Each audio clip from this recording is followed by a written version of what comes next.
you. Oh my goodness. Come in.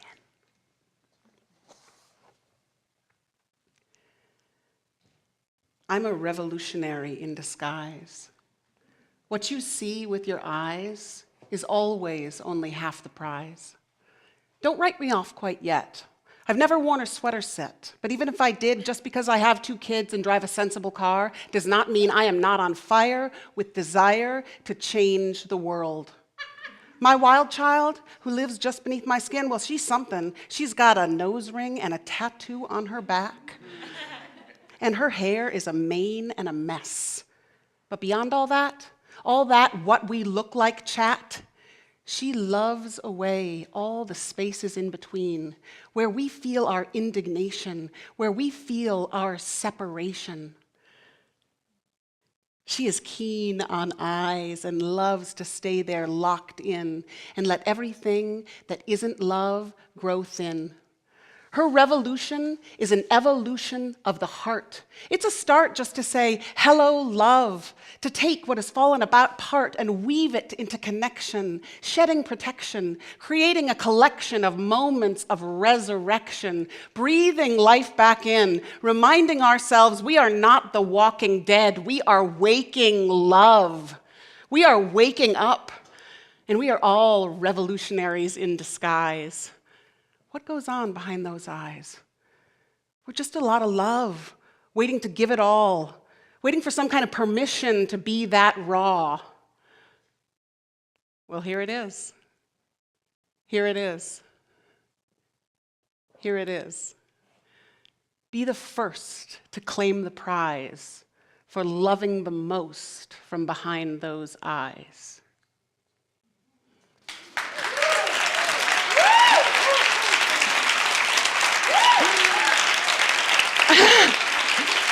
So, what you need to know about this next poem is that a rhinoceros is pregnant for 2 years. I can no longer be contained. I'm busting out like a I'm the weather baby, and it's okay to rearrange, shake it up, rain it down like a torrent, a lightning strike, sweet spring rain. I can no longer be contained because I am breathing now all the way down to the belly of who I am. And I am tired of constraint, of holding myself back, tied up, tied down, wrapped in doubt, retraction, contraction, subtraction. I am pacing like a pregnant rhino, and I have been pregnant for too long. It's birth time, baby. It's the season of birth. I am a woman in my prime, like a number that cannot be divided. It is time to own it. Full out time to unfurl, uncurl, shake it up, dance it in, dance it out, love. I can't stand still. I don't want to. It's not about composure. It's about composing. I am moving now, speaking now, and my throat has become a tunnel of love, and the truth is pouring out. Can't stop it. And truth is beauty, but sometimes hard to hear because we are used to our complaint. We are married to our fear. We are enmeshed in our anger. And that's life, right? It's all good. It's all good until we are tired of what contains us, what constrains us. It's all good until we want something more that doesn't define us, that doesn't confine us. I am pacing like a wild thing who is tasting her natural habitat. That's where it's at. It's calling me now. Lush and green and howling and free. Free to be. You got it. Free to be me.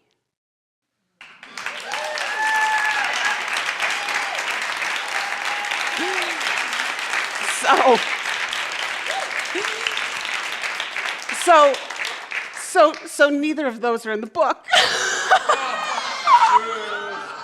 Another book. But they're online. But, I have to say, it's this crazy kind of amazing thing where when you finish something, when you wrap something up, like some kind of delicious downpour comes in, right? And I mean, you make room for something. You put a period on something, you culminate something, and it's like, oh, and there's some kind of luxurious new space. So those two poems just actually came in the last couple weeks, and came in very differently. And I was like, really? Really? I'd never done any rhymes before, or what, and rhyming, but spoken word, and I'm suddenly like, I think I like spoken word. I suddenly feel like a total, I don't know, total nerd, like suddenly loving this whole new, like, I'm gonna be really, whatever. So this is the spoken word part of me, right? Like, yeah, this is the composed part of me. Yeah. So I'm curious, and I mean, aren't we all curious when a chapter in our life finds its resolution, because then it just makes room for more. And this is a big chapter in my life, and I'm so humbled and so touched and so delighted to have you all here, and to see new faces, and to see old dear faces, and to be in such a super cool space, right? Oh my God, I'm so grateful for that. And speaking of gratitude, before I go much further, this book would not exist if it weren't for Karen Lee, my assistant, among many other things, dear God. She's a powerhouse. And she came in right at the right moment, and she designed the cover to the book, and she did the whole book. And I was like, I'm ready for this. Can you take me there? And she took me there. And she, redid my website, and she's one of those angels that comes into your life, and you're like, thank you, you get it. And it was beautiful. And so, thank you, my dear.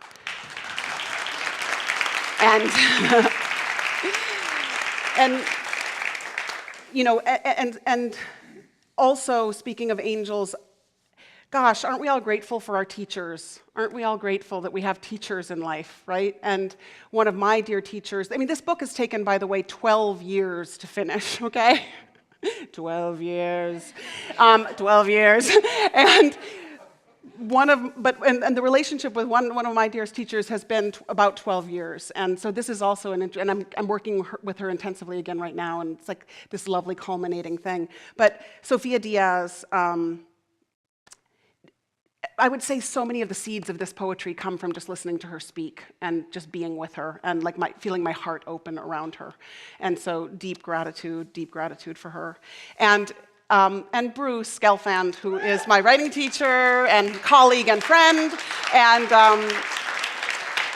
another 12-year cycle. I've been writing with him for 12 years, and I will say to you that as a child, I loved poetry, and I loved it in high school, and then it went away for a time. And when I entered Bruce's circle again, he started to bring in poems, David White and Mary Oliver, and I was like, oh, I remember this, I love this. And he's always held a space and always has a keen editorial eye, and just like, to create. And it's such a good thing to have somebody that you're accountable to, that you're going to show up and like read something on a writing night, because otherwise I'd never do it, right?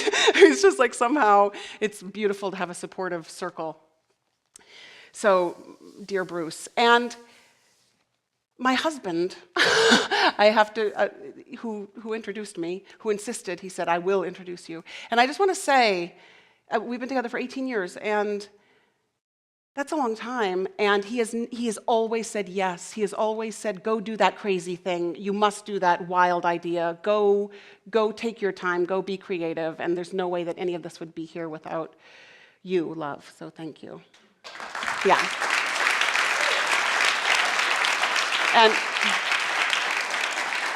And both my mom and my dad are here, and that just makes my heart full to have my both prolifically creative parents here, and they are my earth and sky. And my mom is beauty on the ground, and my dad is beauty in the heavens. And so it's wonderful to have them here. And my children are strangely here as well. They had to be here. And you know what? Yeah, so much of this book is about openness and love, and also closure and darkness, but a lot of it is about openness and love. And like children, beautiful, they remind you to do that. And then the community of radiant life women that I've been working with, and I just am so grateful for, and my community in general. 3 more thank yous. You will experience the food. Veronique, she is amazing. Oh my God, where is she? Where is she? She's over there. She has been baking for 3 days. You're going to eat some fabulous dessert. This is a labor of love, a labor of beauty. I am so grateful to her. Thank you, thank you, thank you, love. And and this is Christopher Wilcox's space, and he has donated it, and I am deeply grateful. And Faith Ford is hosting this party. She's the one that suggested this space. And John Beatty, my stalwart, sound, gorgeous, wonderful guy. All right, woo, we did it.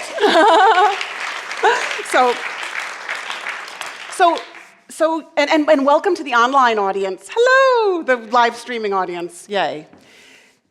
Okay, so 12 years in the making, and what I want to say about that is that in one way, all the poems of this book are about a journey to, it's called This Beckoning, Ceaseless Beauty, and I gave a talk a while ago where I talked about what beckons us, what calls to us, what do we want to answer, what is our whole being yearning to express or to move towards. And as I've lived with this book for a period of time now, more and more I realize that the beckoning, ceaseless beauty is what we want to become. That actually, I want to write myself into this beckoning, ceaseless beauty. I want to be that. And it's nothing outside of me. And I might make choices that lead to a certain form of expression, but in fact, it's just because I want to become like a beacon, like a lighthouse. And so many of these poems are about opening and closing. So many of these poems are about the journey towards that or towards something beautiful externally. And it's a journey of breaking through closure.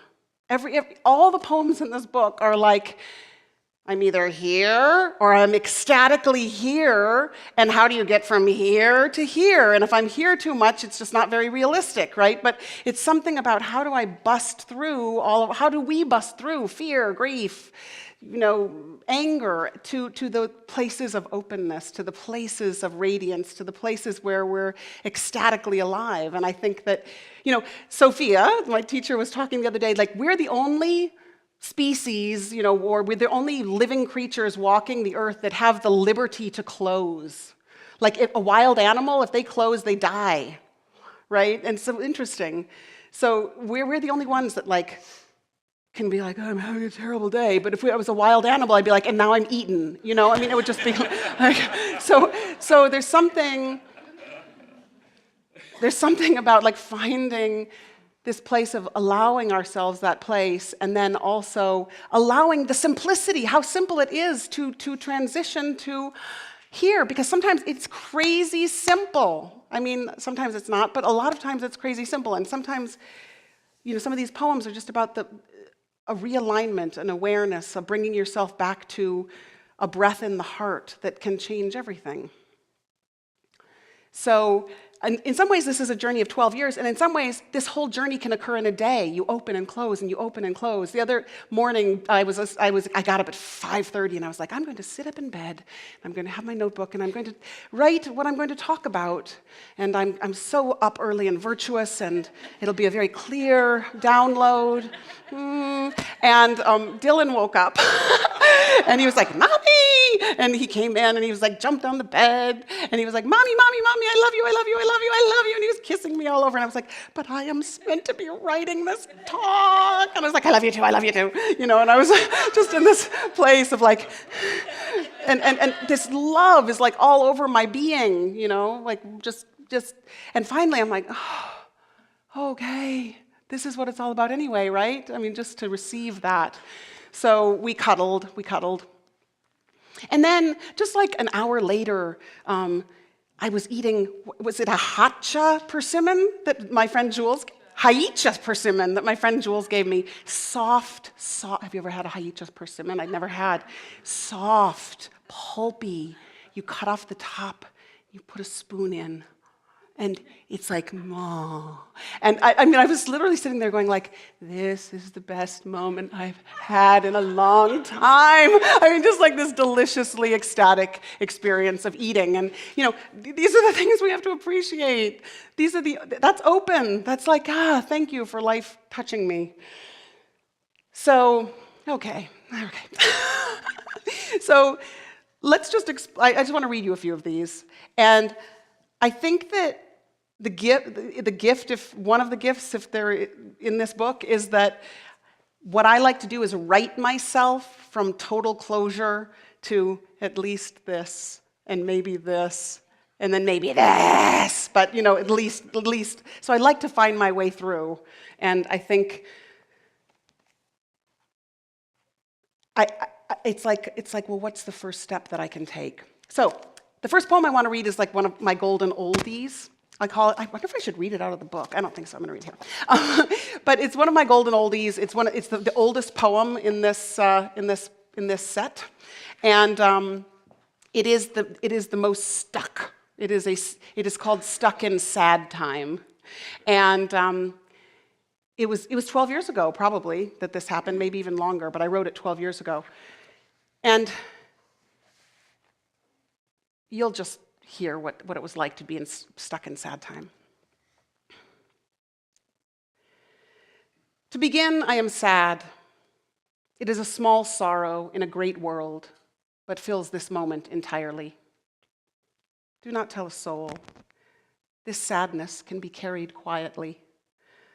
I will cry as I walk to the dry cleaners, carrying my favorite hopelessly stained dress. I am good at my life. Can't you tell? I am pleasant, you are pleased. No one need know I sit stunned on the couch for hours. I want to strip, smear my face, pour sweet wine too much over my face, my breasts, down my throat. I want to dance for leering men, turn my back, leave them starving. I want to be too much, not enough, never just right. I want to undo any precious piece, unravel my careful life, uproot the lily. I want to break something perfect. I do not wish to sit on the couch so far away from any life I'm meant to live. I am stuck in sad time, where everything is just out of reach. I'm not blind. Even here, I see there are fields of red blood poppies. Even here, there are hot springs bubbling from the earth. I will roll in that blushing quilt. I will soak in that lapping heat. But first, I will stand. I will walk to the dry cleaners, pick up my dress. It will still be stained. I will hold it high so it does not drag on the long walk home. I'm like, no, just, we don't have, so what I mean to say is you don't have to applaud anymore, and we can wait till the end.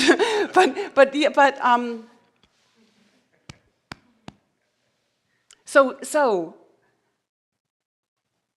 the long walk home. So what this poem for me, it was at a very difficult time. I sat on the couch a lot. I felt very numb. I felt very like I could taste something, something was just out of reach. But the piece of this poem, for me right now that's interesting, is that I actually got up and walked to the dry cleaners, right? Like I just did one small thing, and it seems like a very small thing, but I took the walk, and the dress is still stained, and I'm carrying it home, but it's the difference between sitting on the couch and also, I think many people have said this, but as you articulate the closure, which I was doing in that, trying to articulate the closure, it's through that we find some kind of freedom, some kind of liberation, right? Because it's like, it feels like this. And then when you can actually go, it feels like this, then you start to loosen up a little bit and like, all right, I'm just going to go pick up that dress and I'll probably just put it in the back of my closet or whatever it is, but at least you've gone and done it. So just as a contrast, and as a moment of like awareness of how simple it can be, This is a relatively new poem called Nothing But Itself. And for me, this was a moment where I was like, let's just say I'm sitting on the couch, or in this poem, I'm shy, but it could be I'm fearful, I'm raging, I'm numb, I'm stuck, right? And this poem for me was like the simplest instruction, like, okay, do this. And it sounds too simple, but it never is, all right? So it's just called Nothing But Itself. The heart, left to its own devices, has no edges or walls, no limits, no borders, no stop signs, no crinkly bits, no grudges, nothing frozen, nothing numb, nothing broken. It is heat and light, blazingly generous, pulsing with the power of 10,000 suns. This morning I felt shy. Instead of beating myself up about it, I noticed what my heart wanted right then, which was simply this: to be itself. Open, limitless, raw, fierce, magnificent, tender, solar, boundless, radiant. So I thought, why not? I unfurled my chest, smiled at my shyness, and let my heart do its thing. So, like I said, it could be this morning I felt numb, this morning I felt tired, this morning I felt thwarted, but just like one breath of attention there. And lately I've been experimenting with the idea that, it's not the heart here, boom, boom, boom. It's the heart. There's the plane of the heart, like the Midwestern plains. There is the plane of the heart. And it's not even just like I'm beaming it out here. It is like 360. And you can feel, when I'm doing yoga, and you can feel like when it enters the realm, the real zone of the heart plane. And it's amazing. And it's like the heart has the power of 10,000 suns. It does. So for me, this poem was just like a little reminder, like, okay, I think I was feeling awkward and shy and stupid, and, it's like, I don't belong here. I know it was probably an I don't belong here moment or something. And it was just a breath and like, okay, why not? Why not? Why not at least have the experiment of it, So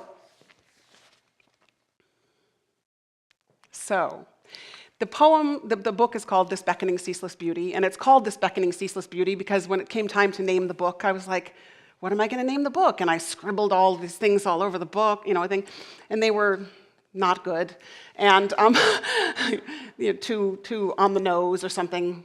The heart rules the day, or something, whatever it is. Live in your heart. Be beacons of love. I don't know. No. So I went to Andrew and I said, what should I name my book? And he actually was reading through it, and he came upon this phrase in the book, in one of the poems. And the minute he said, what about this phrase? I was, this beckoning ceaseless beauty. I said, yes. Oh my God, you're right. Yes. And so this poem is the sort of title poem of the book. And this poem is also a poem that I've been living with for 2 years, and it's been changing my life over these 2 years. My initial relationship to it, how to tell you. Okay, so about 2 years ago, I was in a sea change, and like right now, the sea change is happening. Like right now, it is happening. But it started about 2 years ago, and it actually started with Rachel. I was doing a Grinberg session with Rachel, and my friend, and she said to me, I'm an astrologer. Most of you know I'm an astrologer, and I also, but I was writing sort of on the side, and she said, what if you never did astrology again? And at the time I was like, are you crazy? What are you talking about? This is my work. This is what I do, And she said, no, just think about it. So I thought about it. And The interesting thing is, of course, I will always do astrology because I love it, and I love working with people, but I had to take a step away from it to reclaim this artist self that I had sort of sat on for a while. I mean, I have lived an artistic life, I do feel that, but I had sat on it for a while, and I had entered a zone that was not fully who I was. And so I was like living in that, like, what if I never did astrology again zone? And it created a kind of strange exhilaration.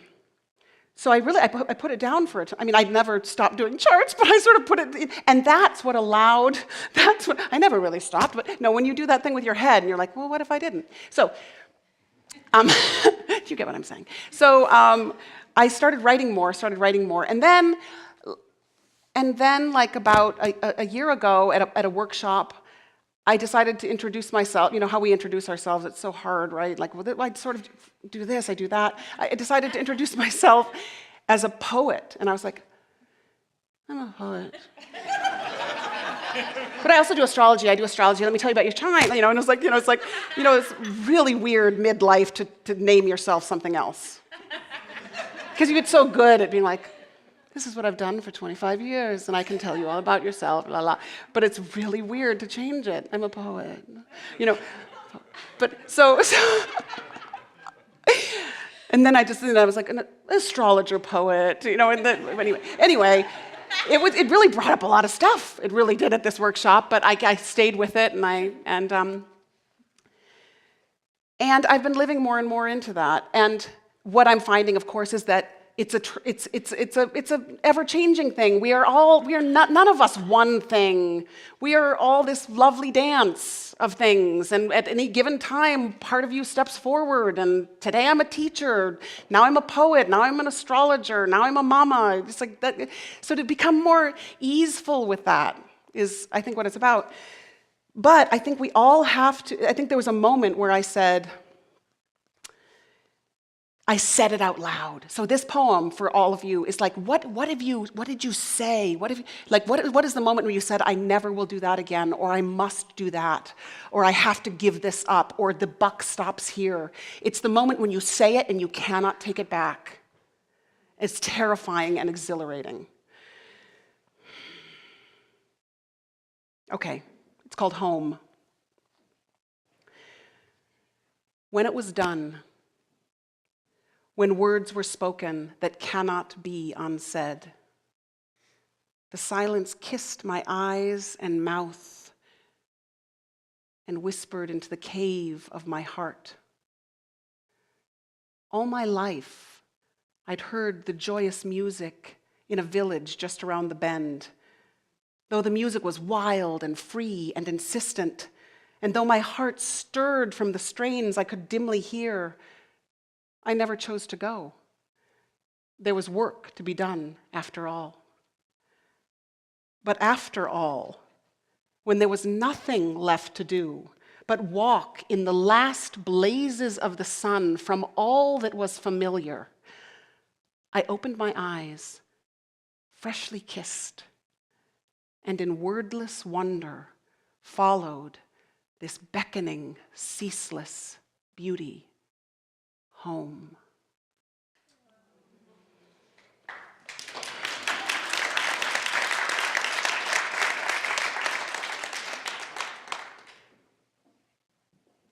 And again, like at first when I read that poem, it was like I followed this beckoning, ceaseless beauty home. And now it's I followed this beckoning, ceaseless beauty home. I've got an amen in the back. Yes. Okay. So, this is not in the book either, but it's a lot of fun. And sometimes you just have to get really strong with yourself. Sometimes you just have to lay it on the line and just cut it out, and you cannot love it away. That wasn't a pointed thing. I was like, and you cannot love it away. No. Cannot love it away, Anne. Okay. So it was really like, I feel like I've been doing, I mean, I haven't, like, I feel like we're all doing a crazy amount of work on ourselves. I feel like there's a lot going down. Yes. Yes.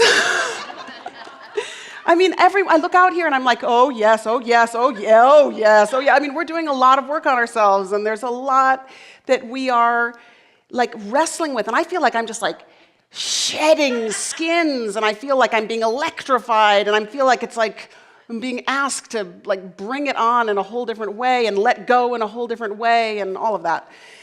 But there's a part of me that I'm like, I am so sick of you, you are done with. So I am breaking up with myself today. I'm letting myself know that though I can see that I am trying, that I'm giving it my best shot, that I'm earnest and all that, hell's bells, trying schmying is not enough. This is what I'll say to myself. You're just too, well, serious, dour, glum. You're too single-minded, formal, so somber. I'll probably be firm, but with a slightly apologetic tone. So maybe I'll see you around, I'll say, as I exit gracefully. Perhaps I'll cry a bit from the intensity of the moment, but then, well, I'll skip away free. I know I'm worth the effort, but sometimes it's just time for a chapter to end. I'm always telling everyone to move on, clear space in their life for something juicy, yummy, potent, sexy, free, and delicious to enter. I say, you can't keep allowing the same bad behavior, clear the decks. I say, end it now, be bold, believe in a fresh chapter. So if I'm going to be doling out such snappy advice, I have to follow through, yes? I have to draw a line in the sand. I have to break up with my rule follower, time-constrained, people-pleaser, ears around my shoulders, crinkled brow self. I have to tell her to skedaddle. I might walk her over to a mirror and tell her to have a look. Do you see what's going on, oh furrowed one? Where is your 10-year-old laughing self in there?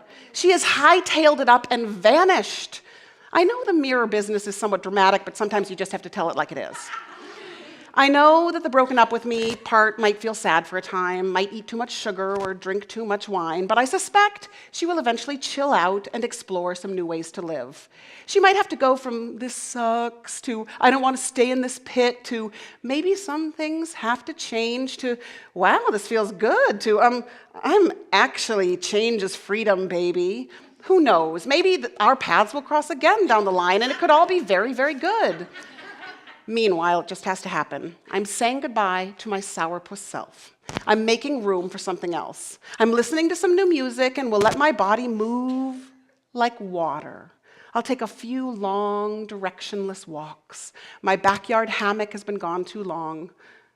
Mostly, when I wake up, I want to feel like my whole body is as free as my daughter's 10-year-old giddy laugh that really just cascades out of her on a daily basis. Maybe I won't get out of bed in the morning until my whole body feels like a wash of light.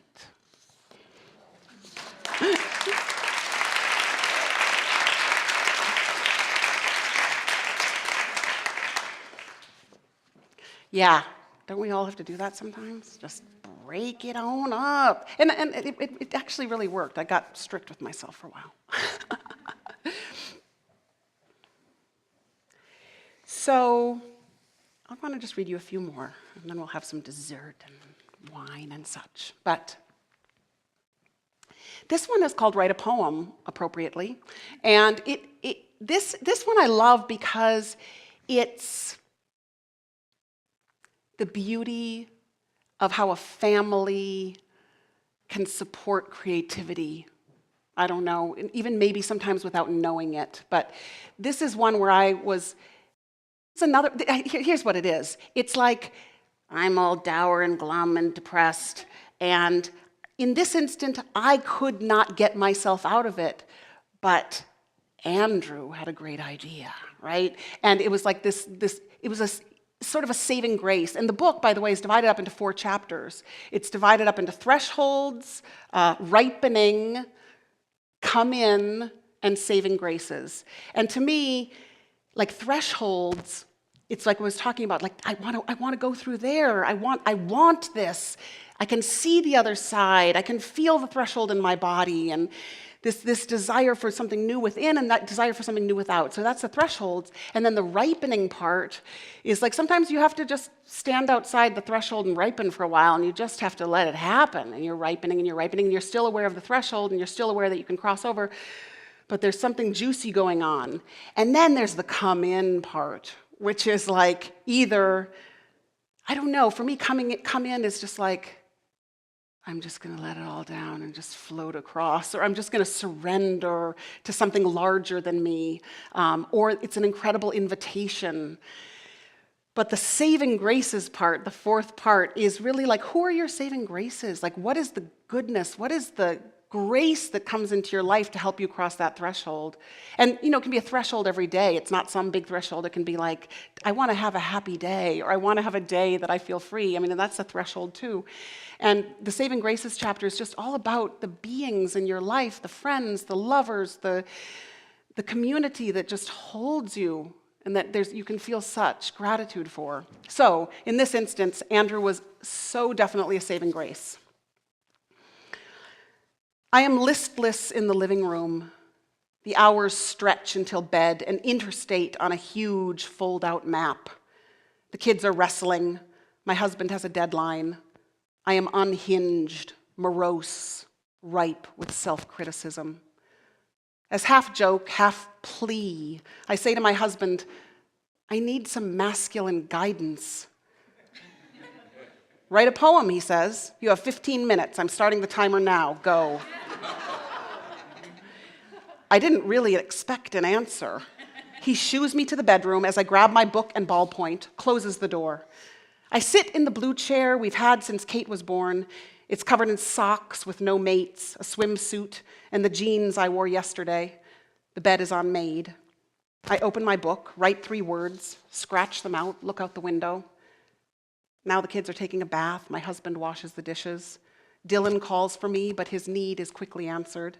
There's some laughter splashing in the tub.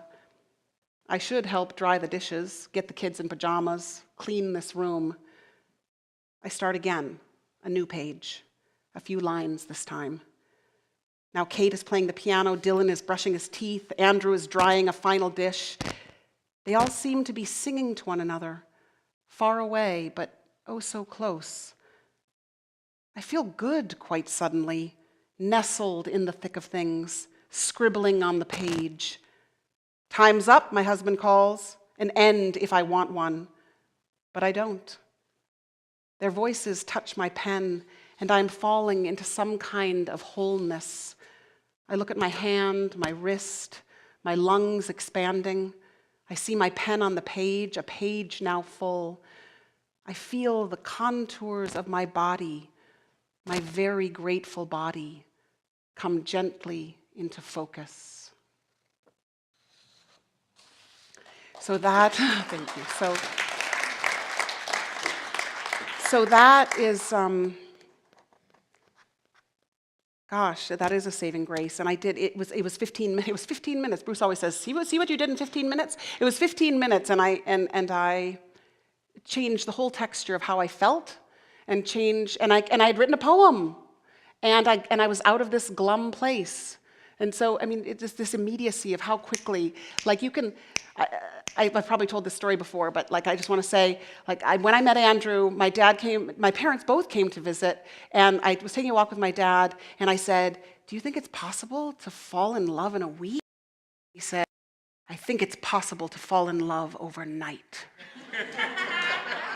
And I said, he's like, ugh. And I was like, okay. So, but that's what I want to say. I think it's possible to like, in an instant. Okay. This is called Becoming the Song. And it's a prose poem. She paints the walls of the loft daily. She climbs ladders to paint the corners where the walls meet the ceiling. There's light everywhere in the morning. The sun streams through huge back windows. It paints the concrete floor with its warmth. She drinks tea and paints and sometimes scrawls pieces of poetry written in pencil under the paint, over the paint. It's for her. No one else need know these offerings of her heart. Not now. It's her practice. It's her practice to move the words from deep inside her onto the canvas, onto the walls of the home she has chosen for herself. The words she writes and the paint she spreads speak to the walls and ask that they not only keep her safe, but they open like wings to the vastness that she already feels growing in her body, the vastness that shortly she knows can no longer be contained. It has already been asked to stay in such a careful, small space for too long. She knows the vastness. It is no mystery to her, but she knows how quiet she must be with herself, how she must gently woo herself out of the closures she has known. Sometimes she wakes in the night and climbs ladders in her nightgown. She plays a song over and over and over and over and loses herself in the invitation. She dances on the ladder, almost flies in the stream of moonlight. No one comes to see her. She is not sad. She is swimming in the sacred.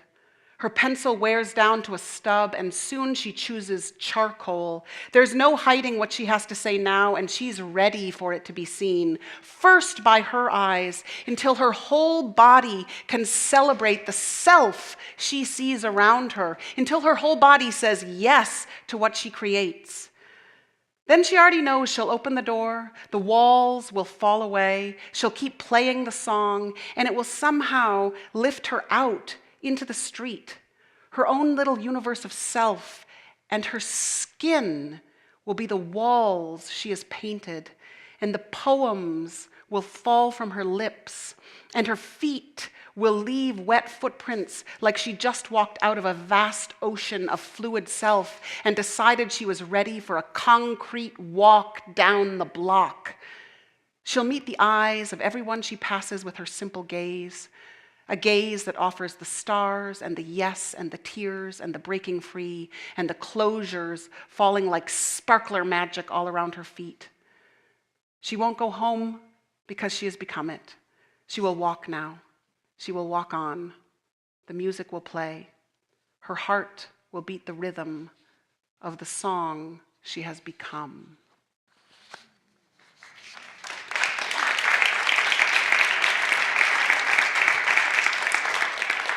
Okay, so this is for Kate, my 10-year-old daughter. And I'm so glad that you're here, baby.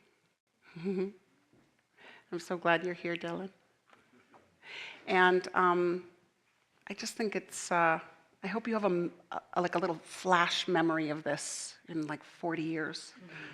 I hope there's like something, like some blur of hubcaps hanging from the ceiling or whatever. But you both are such bright, shining lights in my life. And this poem I wrote when Kate was a little baby, and I carried her in a little pouch. And this poem still, I feel, captures Kate completely. I carry you before me into a spring morning. You sit upright in a blue fabric pouch, the littlest conductor of a hallelujah chorus. Your hands meet and clasp, dance and point. You hear what we cannot, the song in every living thing. You cannot help but giggle. Your little hands call forth the unexpected song in all who pass. Their own delight lifts them for an unnoticed moment off the sidewalk, then returns them to the ground with a caught breath, an unexpected smile. You raise your hands far above your head, insisting the final exquisite notes awake even the most tired of hearts. Then, without ado, you lay your head in your tiny hands on the soft edge of your pouch and fall asleep.